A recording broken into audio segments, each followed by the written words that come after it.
Bismillah. Assalamualaikum warahmatullahi wabarakatuh. Alhamdulillahi hamdan katsiran thayyiban mubarakan fi alaihi kama yuhibbu rabbuna wa yarda. Asyhadu an la ilaha illallah wa asyhadu anna Muhammadan abduhu wa rasuluh. Bagaimana kabarnya anak-anak soleh dan soleha? Semoga kalian baik-baik saja dan tetap dalam lindungan Allah Azza wa Jalla. Jika ada yang sakit, semoga Allah Azza wa Jalla angkat penyakitnya dan memberikan kesembuhan yang sakitnya tidak datang kembali. Tetap semangat meskipun kalian belajar di dalam rumah. Tetap semangat berdoa kepada Allah Ta'ala agar pandemi ini cepat berakhir. Dan tetap menjaga kebersihan dimanapun kalian berada. Dan jangan lupa memakai masker jika akan keluar rumah. Sebelum memulai belajar, kita awali dengan membaca doa terlebih dahulu. Agar Allah Azza wa Jalla memberikan kemudahan dalam belajar dan memberikan kemuliaan terhadap ilmu yang kita pelajari. Allahumma inni as'aluka ilman nafi'a wa rizqan thayyiba wa amalan mutaqabbala. Baik, kali ini pelajaran kita mengenai hijrah para sahabat ke Madinah dan hikmah peristiwa hijrah ya. Kita gabungin karena materi ini sangat singkat ya. Jadi sebelum Rasulullah Shallallahu alaihi wasallam dan Abu Bakar Asy-Siddiq radhiyallahu anhu hijrah ke Madinah ya. Ada beberapa sahabat yang juga telah terlebih dahulu hijrah ke Madinah ya, yaitu adalah di sini ada 3.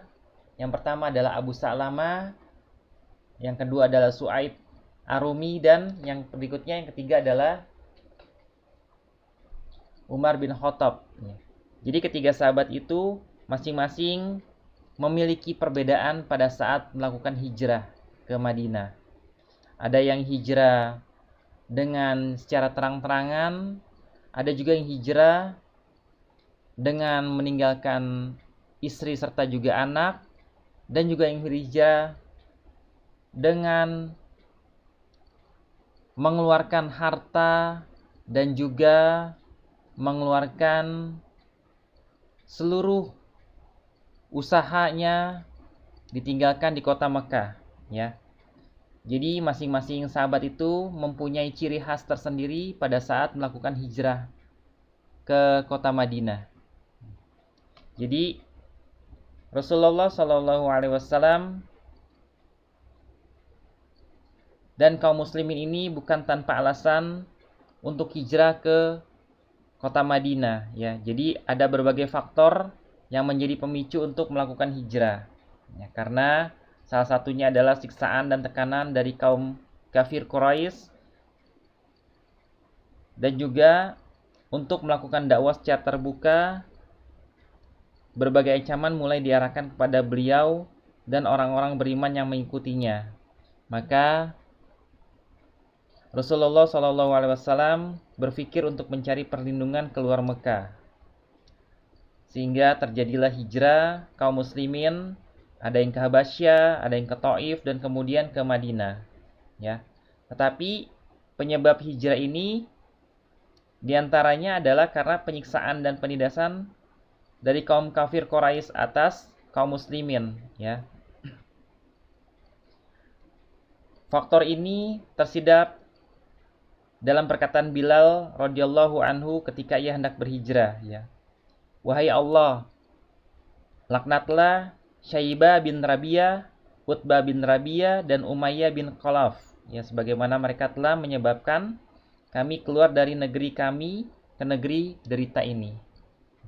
Jadi hijrahnya Rasulullah SAW beserta para sahabatnya itu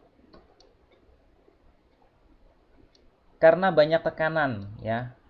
Ada juga yang memang beberapa sahabat telah hijrah terlebih dahulu.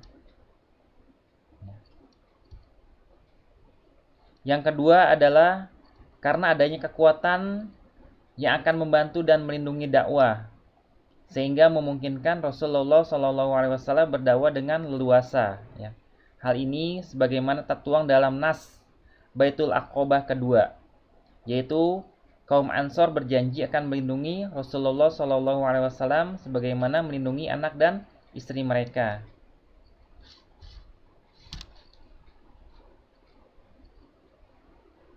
Dan faktor yang ketiga, hijrah Rasulullah SAW adalah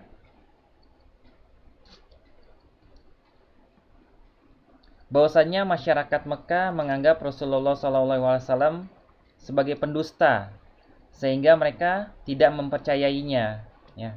Dengan kondisi seperti ini, beliau ingin mendakwakan kepada masyarakat lainnya yang mau menerimanya. Bahkan banyak dalil yang menunjukkan faktor diantaranya ialah perkataan Sa'ad bin Mu'adz radhiyallahu anhu. Ya, bahwasanya ya Allah, sesungguhnya tidak ada seorang pun yang lebih aku sukai untuk aku jihadi karenamu daripada suatu kaum yang telah mendustakan Rasulmu dan mengusirnya.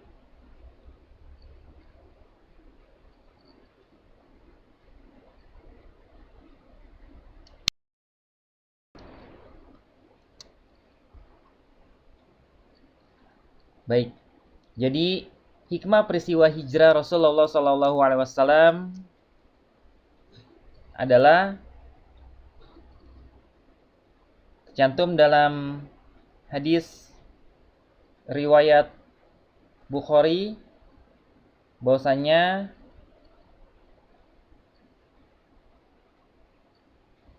sekiranya saya masih hidup ketika kaummu mengusirmu, Rasulullah SAW bertanya, akankah mereka mengusirku?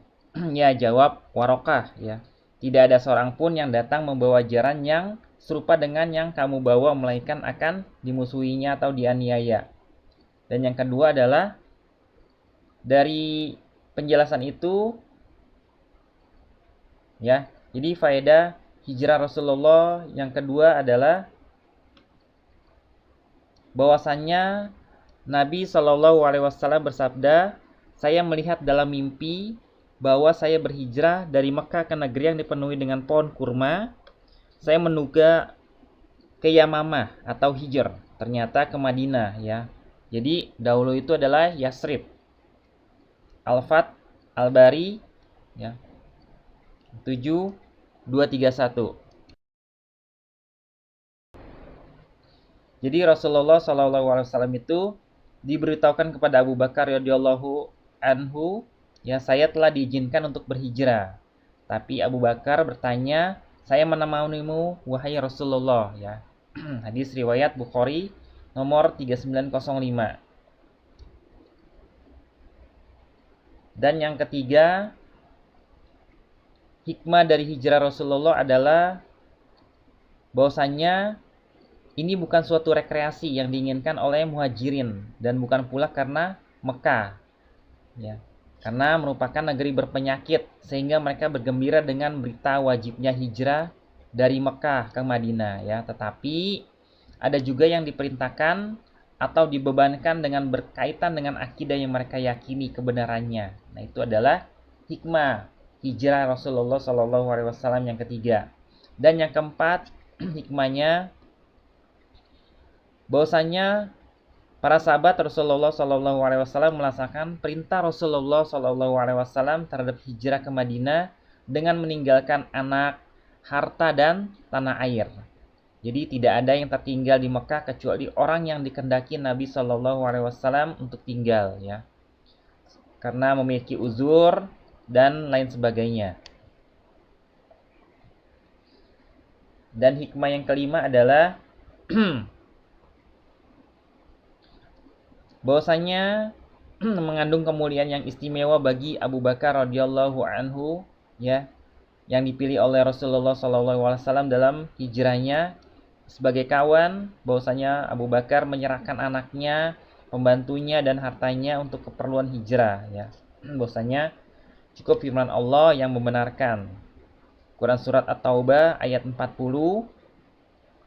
Sedang dia salah seorang dari dua orang ketika keduanya berada dalam gua. Di waktu dia berkata kepada temannya, janganlah kamu berduka cita, sesungguhnya Allah beserta kita. Quran surat At-Taubah ayat 20.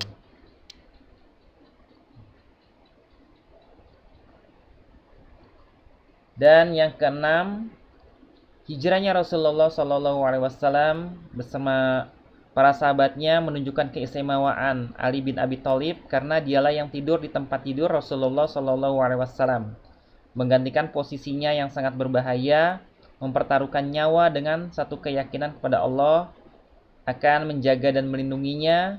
Dia melaksanakan segala tugas dan tanggung jawab yang dibebankan Rasulullah SAW kepadanya ya. Pada saat itu Ali masih berusia 25 tahun. Baik. Jadi hijrah yang sebenarnya adalah berubah untuk menjadi lebih baik demi menjaga keimanan dan ketakwaan kepada Allah Azza wa Jalla. Jadi semua itu haruslah diniatkan demi meraih keridhaan Allah dan karena kecintaan kepada Rasulullah SAW. Jadi begitulah cita-cita yang besar pasti membutuhkan pengorbanan yang besar pula ya. Bagi kita yang hidup di zaman ini, semangat berhijrah harus tetap tertanam dalam diri. Semangat hijrah berarti semangat untuk berubah menjadi lebih baik.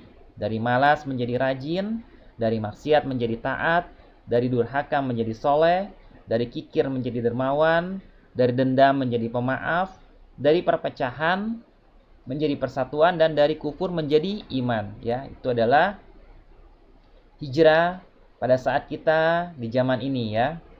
Karena para sahabat Rasulullah SAW menjadikan keridhaan Allah sebagai satu-satunya tujuan hidup mereka, bukan kekayaan duniawi ya.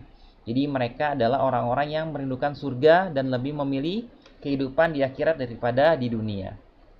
Baik, sepertinya itu saja pembahasan singkat SKI pelajaran 2 kali ini. Apabila dalam pelajaran 1 dan 2 ada kesalahan atau kekeliruan, Bapak mohon maaf. Kita tutup dengan doa kafaratul majelis. Subhanaka Allahumma wa bihamdika asyhadu an la ilaha illa anta astaghfiruka wa atubu ilaik. Assalamualaikum warahmatullahi wabarakatuh.